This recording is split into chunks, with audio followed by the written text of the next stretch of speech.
the brother of the Rebbe, Rabbi Yisroel, Aryeh, Leib, Schneerson. There aren't really too many pictures out there of him. The Rebbe had two brothers, our Rebbe. One brother, his name was Doivber, he was killed by the Nazis in 1941 or 42. And then another brother named Yisroel Aryeh Leib. Yisroel Aryeh Leib was like the Rebbe. The three boys growing up all together. There were three, Rebbe Zechana and Rebbe Levi Yitzchak had three children. And she used to call herself saying, I have beautiful mebel. Mebel means furniture in Hebrew. Not Hebrew, in Yiddish. Mebel. She says, I have beautiful mebel, furniture, which is my three sons. One is Mem, the Rebbe, Mendel. Beis is Berol. Lamed is Label. Three boys were, of course, very, very brilliant. They used to have competitions between each other. Who could learn more languages faster? They were learning with her father, Rabbi Levi Yitzchak, who was a very big Mekubal in Kabbalah. Rabbi Zechana would describe how there were many times they would be learning and there would be debates between Rabbi Levi Yitzchak, the Rebbe's father, and her two sons, Mendel, the Rebbe, and Rabbi Yisrael Leib. She would call him Label. And at times, the Rebbe's father explained it according to Kabbalah. The Rebbe explained it according to Chassidus, and Label explained the idea according to Nigla. But they could debate, and sometimes debates would last for weeks and for hours each day. Label would speak in a lot of times in a way of Chakira. Chakira means, I guess, Musar. It's sort of a rationalistic type of view.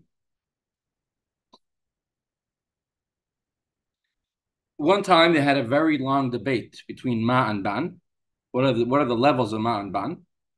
After a few weeks of debating, Label said, so far we've only discussed just the outside, that room. We haven't yet got to the actual Ma and Ban yet. He was much more extroverted, you could say. The Rebbe was very quiet. The Rebbe would not speak unnecessarily at all to anyone. That was in general the Rebbe's way of always was like that. But he was much more of a friendlier, outgoing type of person.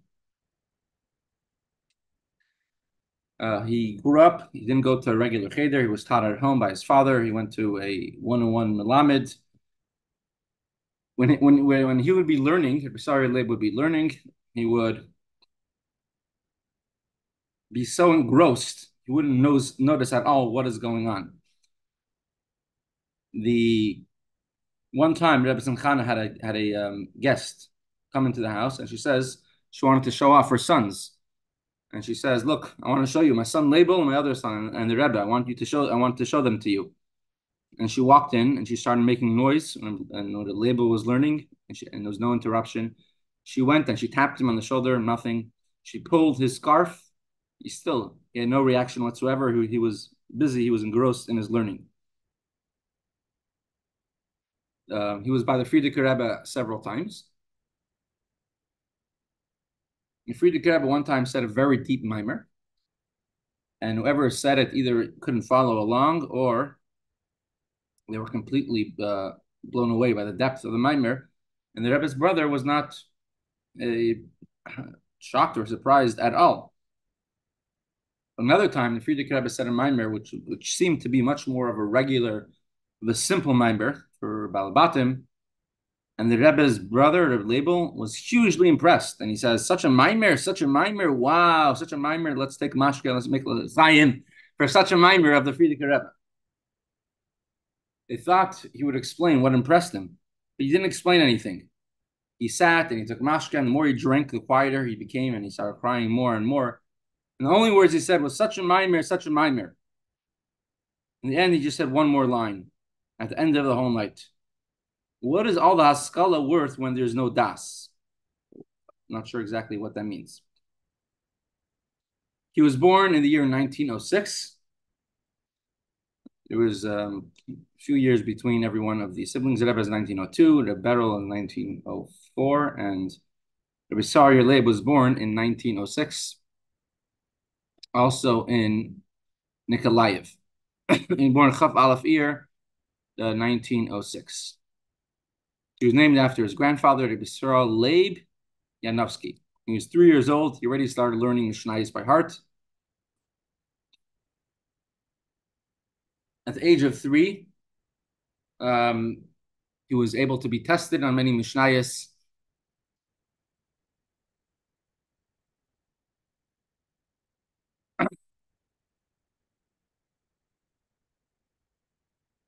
There was a certain person who lived in Yekaterinoslav, the city, where the Rebbe's father was a Rav, was a rabbi. And he was totally unreligious whatsoever.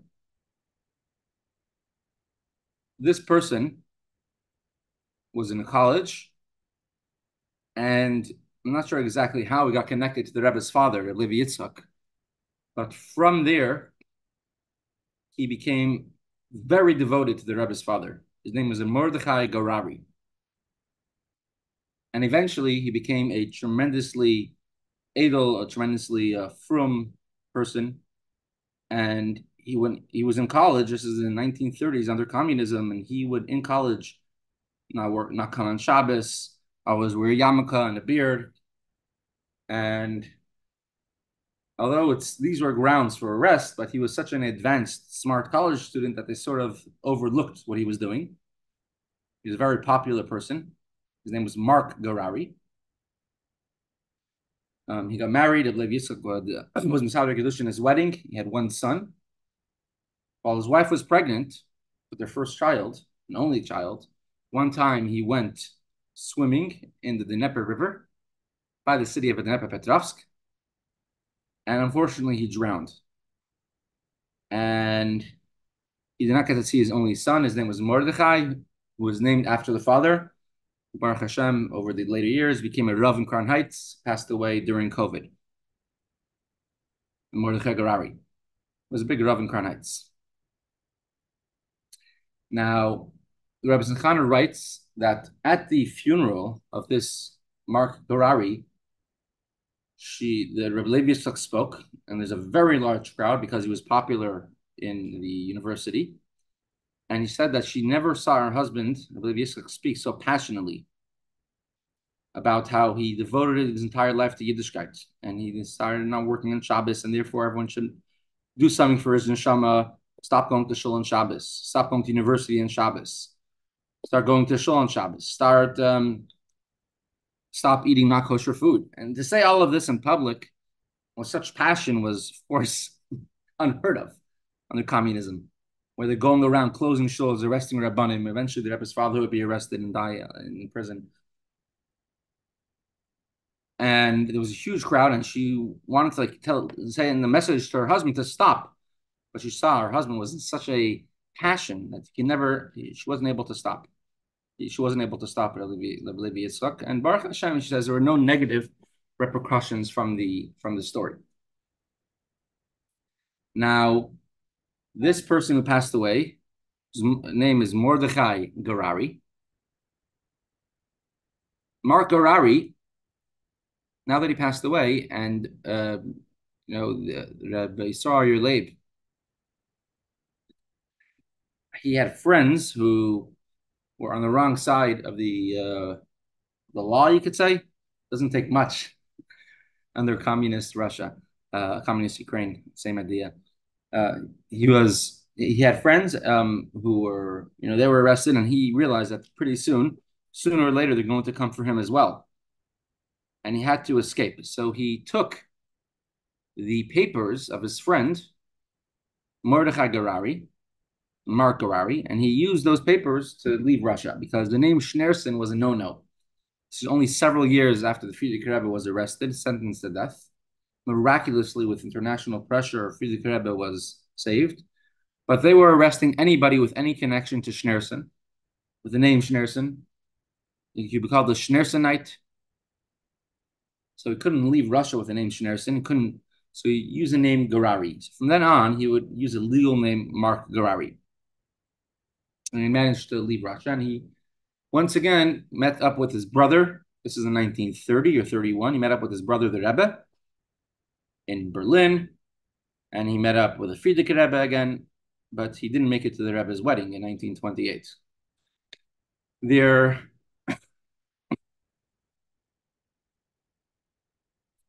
is a beautiful Rishima. If anyone knows what Rishimus is, Rishimus is the Rebbe's personal notebooks. She wrote for himself. And I think there are 6 Rishimus, which the Rebbe wrote often before he became Rebbe. And they were discovered after Gimel Tammuz, and they were printed. There's one quite amazing Rishima. The Frierdiker Rebbe tells it that then was his new son-in-law, which was a Rebbe. And he tells him a very interesting story. This entry is on Hey Tevis,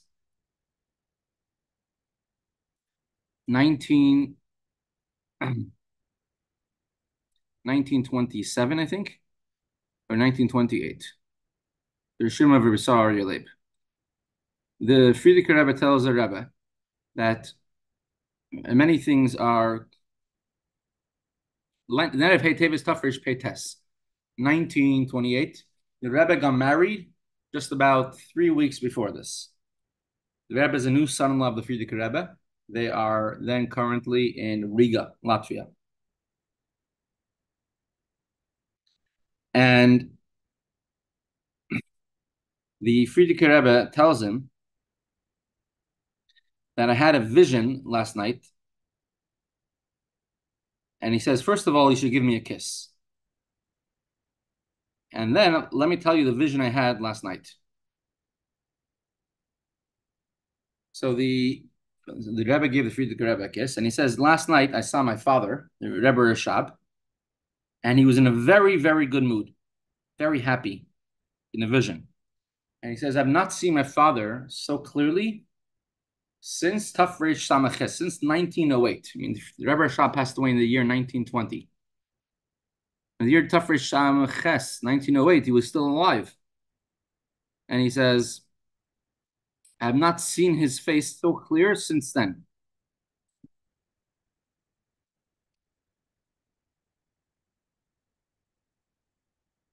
And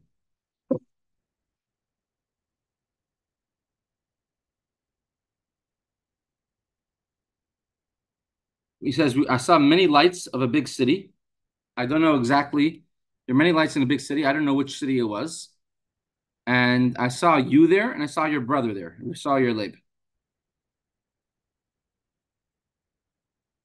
And he says that my father told me, who are these people? And then before I could answer, my father said, I recognize them. There was one time that the Rebbe Rashab said that he has the Rabbi Yisroel Leib, the label has a head of the Tzemach Tzedek's cup, meaning the head of the Rebbe of Tzemach Tzedek, who wrote many Shalos Shuvas, was a tremendous guy.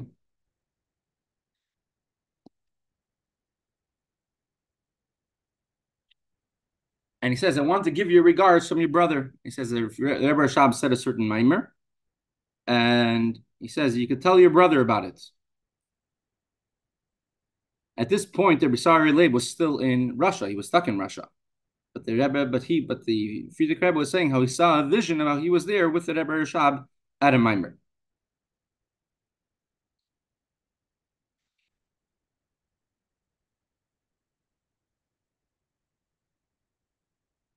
Rabbi Yisroel Leib, when he was a little child, he would take a box of matches and he would say, look, you see every one of these matches? This one comes from Atzmos, this one comes from Atzilus, this one comes from Bria. And he would list off different levels of Alikus of godliness, saying where each one comes from. Frierdiker Rebbe started in Russia an organization for working Chabad young people, young men, to learn Torah after hours. So he called it Tiferes Bachurim. So he was involved in the Tiferes Bachurim. The Frierdiker Rebbe very much liked Rabbi Yisroel Leib, One time, when he had a Yechidus with the Frierdiker Rebbe, he asked the Frierdiker Rebbe a question in Chassidus, and the Frierdiker Rebbe said, I can't answer it. He said, and he begged, and he says, this is not for you, the answer. He came out from the Yechidus crying and crying. Another later Yechidus, when he came in, he did not mention this question at all. The Frierdiker Rebbe turned around to him and answered his question. Later on, Rabbi Leib explained that the Frierdiker Rebbe wanted I should be a Leib Nishbar. I should be a broken heart. I should be humble, broken-hearted. Therefore, in the beginning, he didn't answer me. But once I worked on myself, so then I was able to receive the explanation from the Frierdiker Rebbe.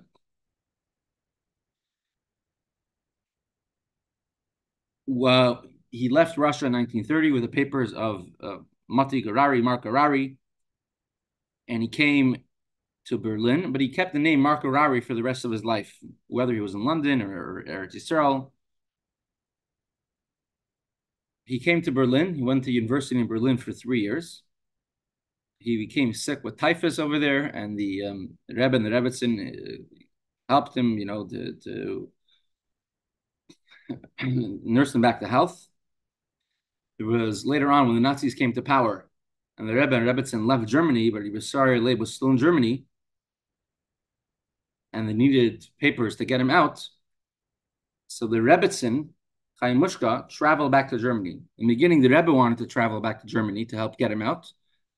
And the Rebbetzin said, it's too dangerous for you. You look like a frum Jew with a beard. Too dangerous for you to travel back to Nazi Germany. But she herself traveled back to Germany and got the papers. She went into some of the Nazi offices, and they said, what's your name? Schneerson.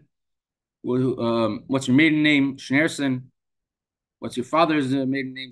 Father's name Schneerson. Your mother's maiden name Schneerson. Said this sounds very fishy. But they told her, we're going to conquer Paris, France. And when we come there, no worry, we'll already take care of you. We'll get you then. Baruch Hashem, this is in 1933. The Rebbetzin Chaim was able to get Rebbe's brother to be able to leave Germany, and in the beginning he came to France to join the Rebbe. Short time later, he went up to Eretz Yisrael. He had to go back to Germany in order to get papers, get legal papers. But already was a German, under Nazi control. Again, Rebbe Chaim went and got the papers for him in Germany. We do see, more recently, some letters were printed from the Rebbe to his parents in Russia, how the Rebbe was trying to find the shliach for his brother. In 1935, Rabbi Tzvi Leib went to Eretz Yisrael. He lived in Tel Aviv. Here's his houses in Shalom Aleichem Yaakov. So happy that you're joining us. So here's the houses in Tel Aviv and Liverpool where he lived. That's Liverpool, England. Tel Aviv. What's the address? I'm not sure. I'm standing in front of number 2, Sandler Street, corner Balfour.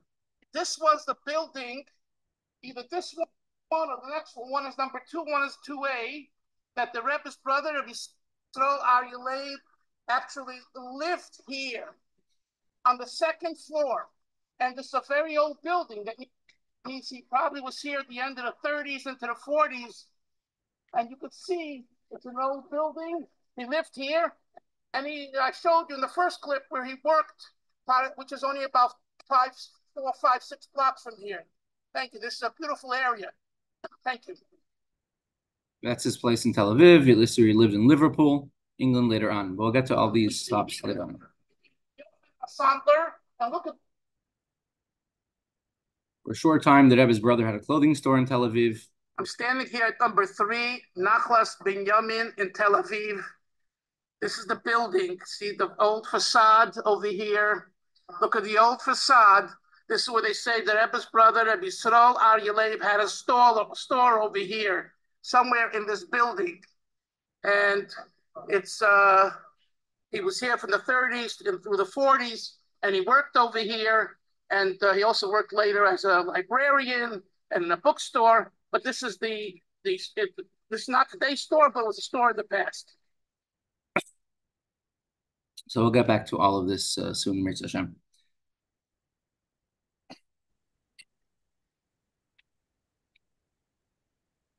So he moved to Eretz Yisrael in 1935. Is actually when he met his wife. He got married in Eretz Yisrael. The Rebbe's mother writes. This is after the Rebbe's father was arrested and he was beaten and sent away to Kazakhstan, to Chile. And one day, it's a very difficult life. There's no food, nothing to eat, nothing to anything. And suddenly she sees one day her husband coming, smiling, happy. What happened? And he says, I just got a message, a telegram, saying that our son Leib got married in Eretz Yisrael, got married in Israel. And that was a little simcha that they had while they're over there. He was in Eretz Yisrael for a while. He was in Eretz Yisrael from 1935 till about 1949. He was a tremendously wise person. Let's see, I'm just going to try find it for you in a moment. His, sorry.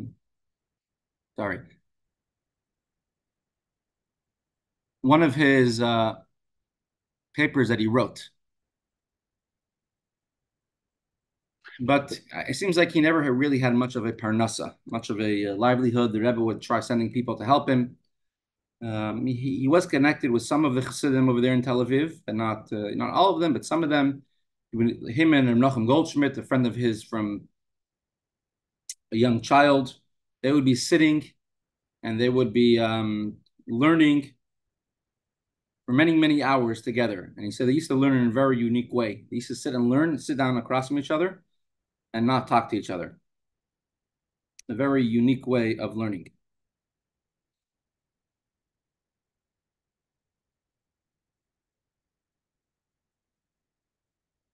Now, what exactly happened that he left Eretz Yisrael to go to Liverpool, England?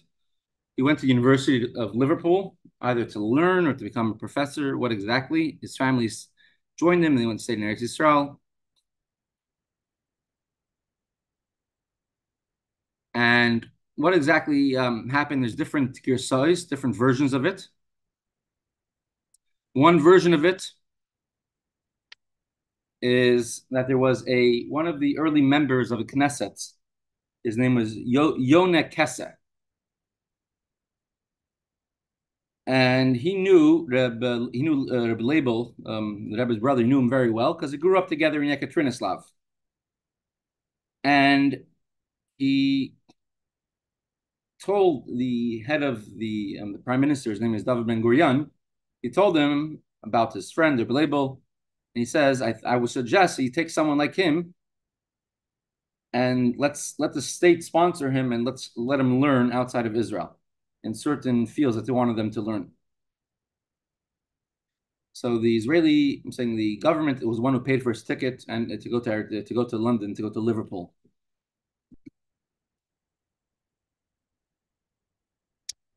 When he was in Eretz Yisrael, he didn't have a major parnasa. He had a bookstore at one point. He had a clothing store at one point.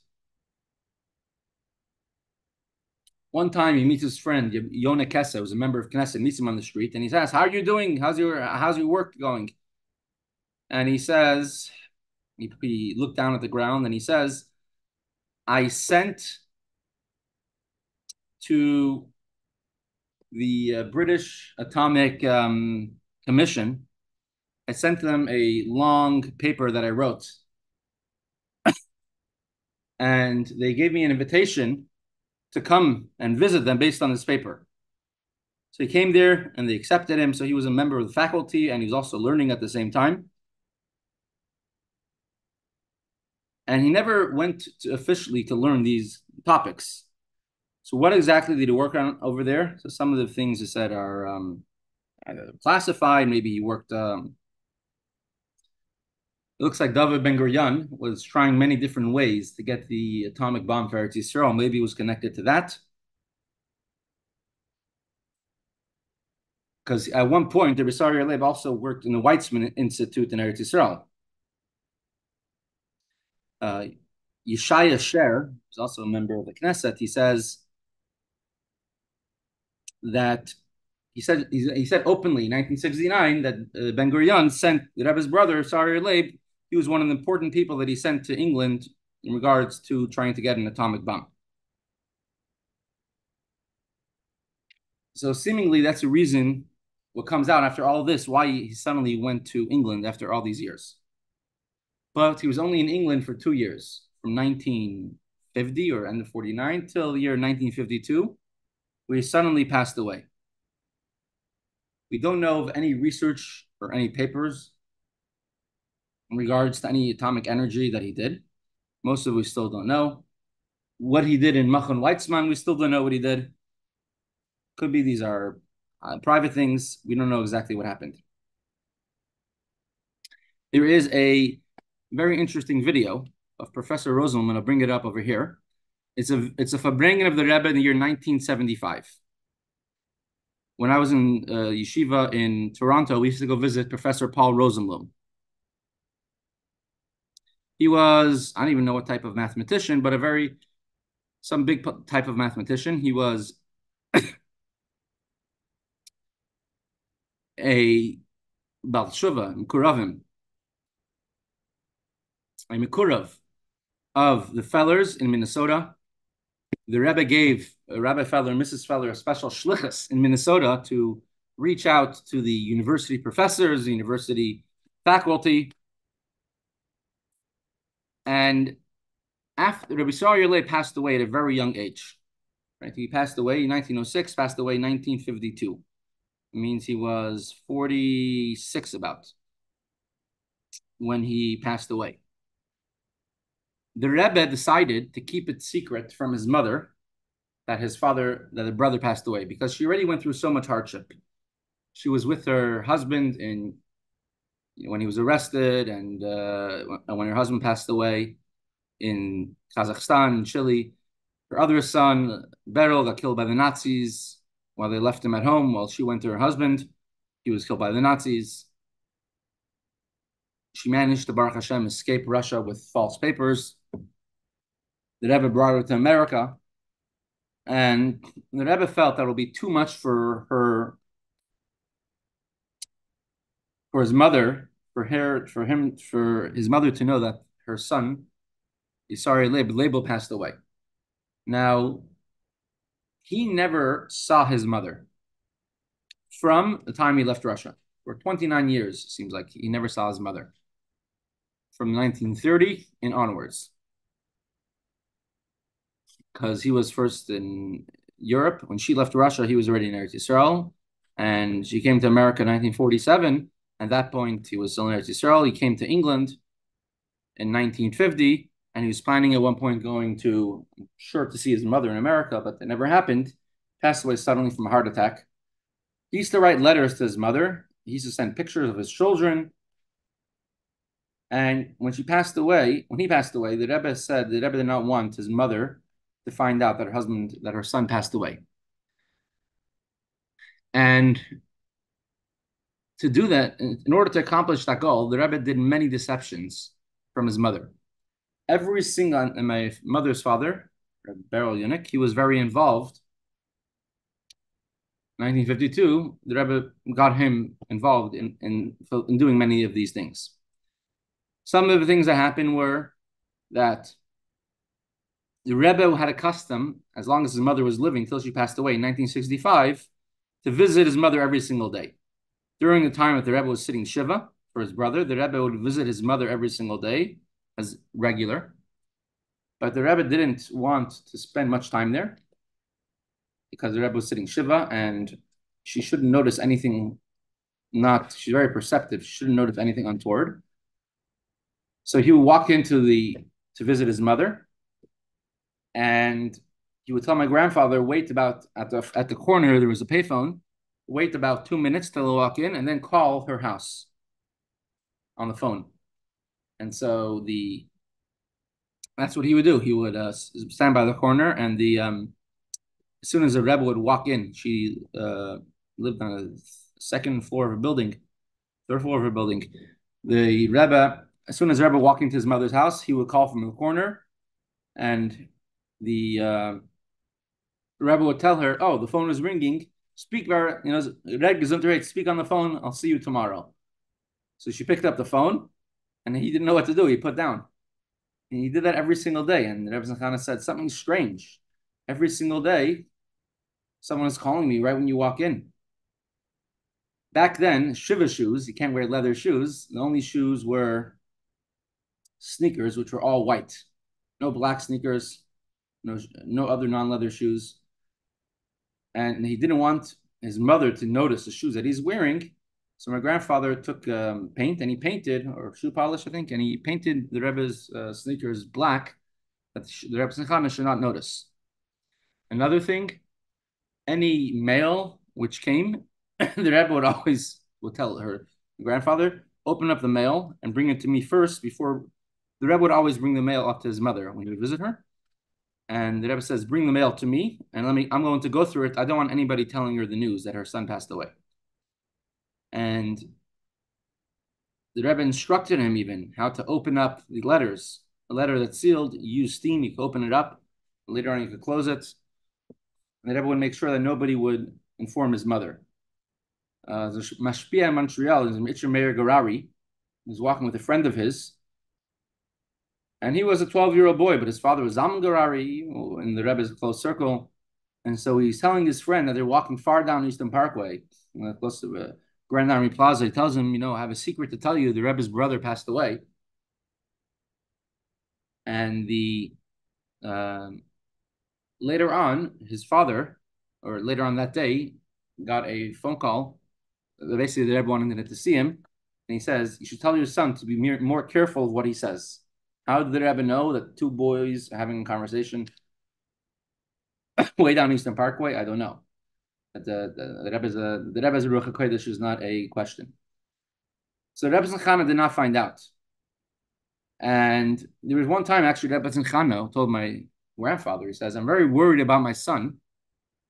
I don't know what's happening with him, and don't tell my son, don't tell the Rebbe, because I don't want to worry him.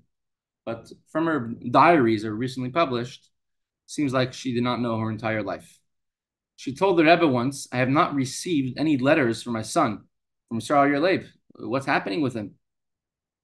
And a short while later, she received a letter from Yisroel Leib. It was actually the Rebbe who wrote the letter in his brother's handwriting. And I'll show you some copies of it. A couple of years ago, some copies came out. Here is where he's buried in Sfas. The Rebbe said he should be buried in Sfas. Many people go up to his caver today. Let's find where it is. There's Yisroel Leib over here in Sfas, in the same cemetery that the Rizal is buried in.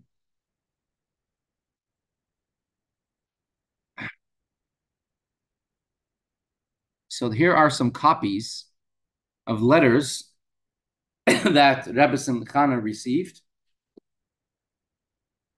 Some from the Rebbe and some from the Yisroel Leib, and there's somewhere which is side-by-side comparison of their handwritings. I don't know how it was publicized, but a couple of years ago it was recently publicized. I'm not sure exactly where. Now, it's interesting. The Rebbe was always very private about his family.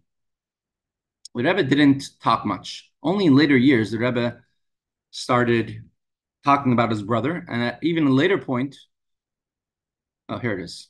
Here is a copies.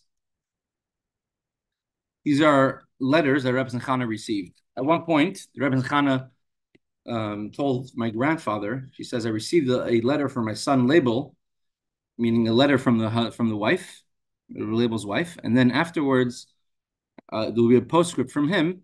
I received a letter from him that he's going to some classified job and he's not going to be able to write as often.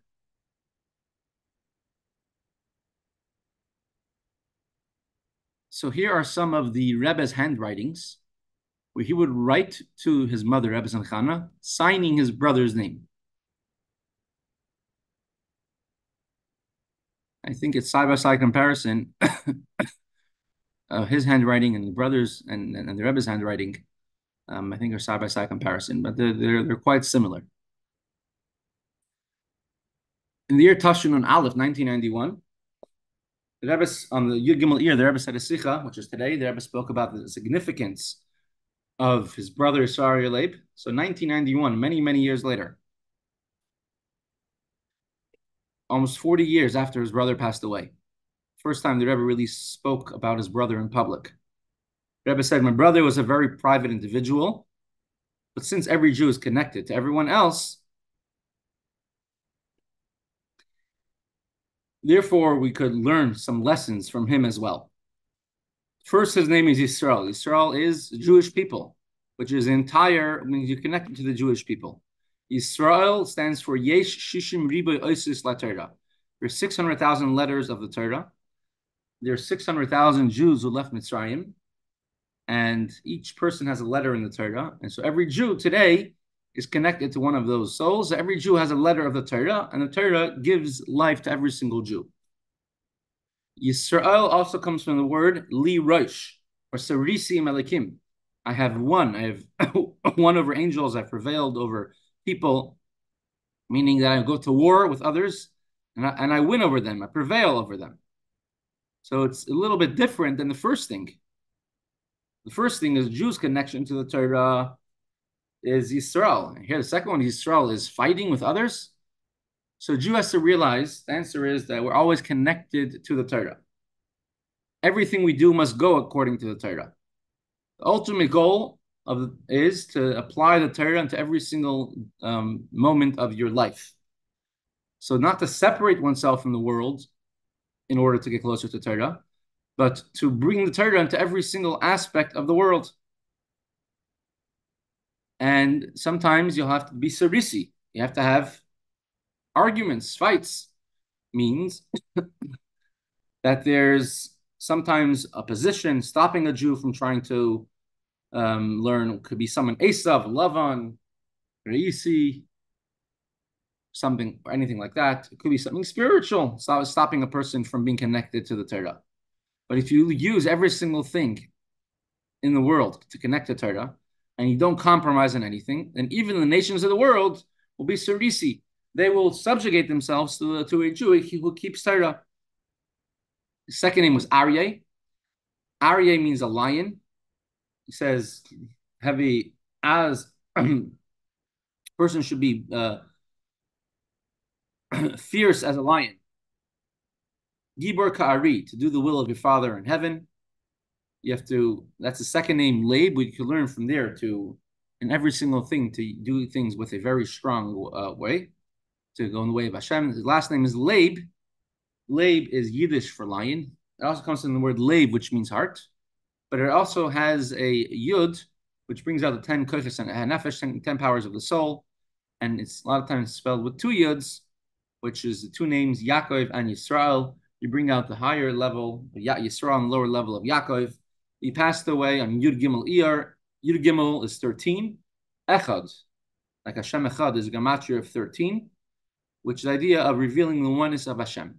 There was a certain family who named their son after Yisroel Leib, and they wrote it into the Rebbe, and the Rebbe wrote back Shlita. I mean, I was very happy to give a name after his brother. His family and his children, it's very interesting. They went back, the Rebbe wrote to them what they need, what to support them. They went back to Eretz Yisrael. The Rebbe did not want, I think, average Babachur families, community to be involved with them, to reach out to them, sort of give them their own space. There were only individuals who the Rebbe would send like on specific messages through them or other things through them. One of them was sent as a liaison to Washington, the embassy. And so the Rebbe was very personally involved. And when they had a baby boy, to make a bris, and it's pinyin haben, to send food for the menu, make a menu for food. They would stay in the Rebbe's house. Matter of fact, the Rebbe's niece one time picked up the Rebbe in a sports car, red sports car. Everyone's Bachram by 770, seeing surprised to see the Rebbe coming out from a red sports car. Today, they live both in Eretz Yisrael. They're doctors, I think, both of them. 2 of the nephews of the Rebbe.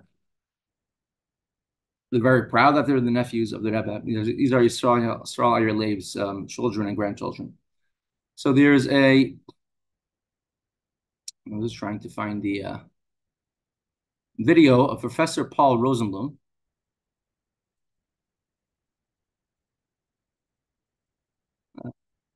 One second.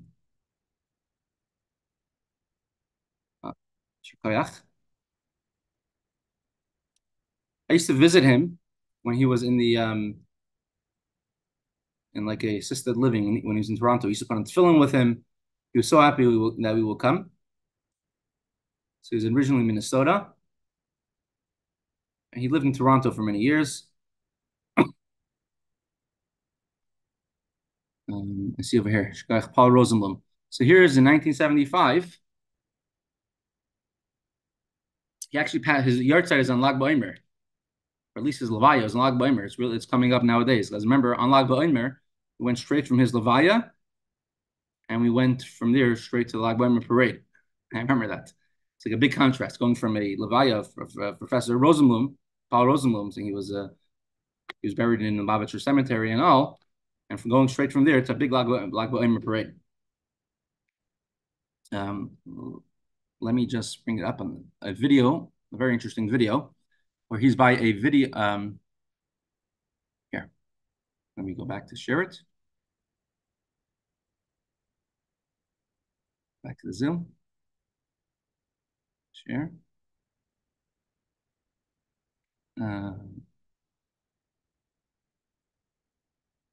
Okay. Let's do this over here. So the Rebbe gave a certain mathematical paper to Professor Paul Rosenblum to work on, and he tells the Rebbe it's very cryptic. I can't, I don't understand it at all. I can't finish it.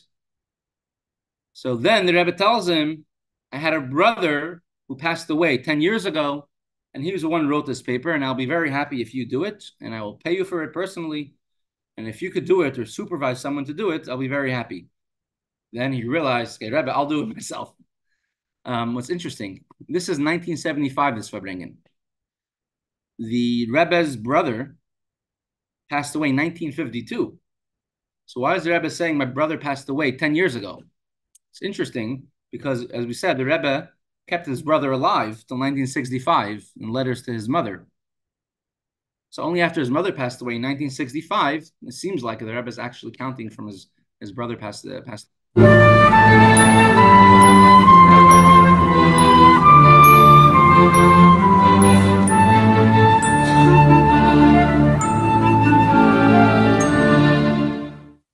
You see?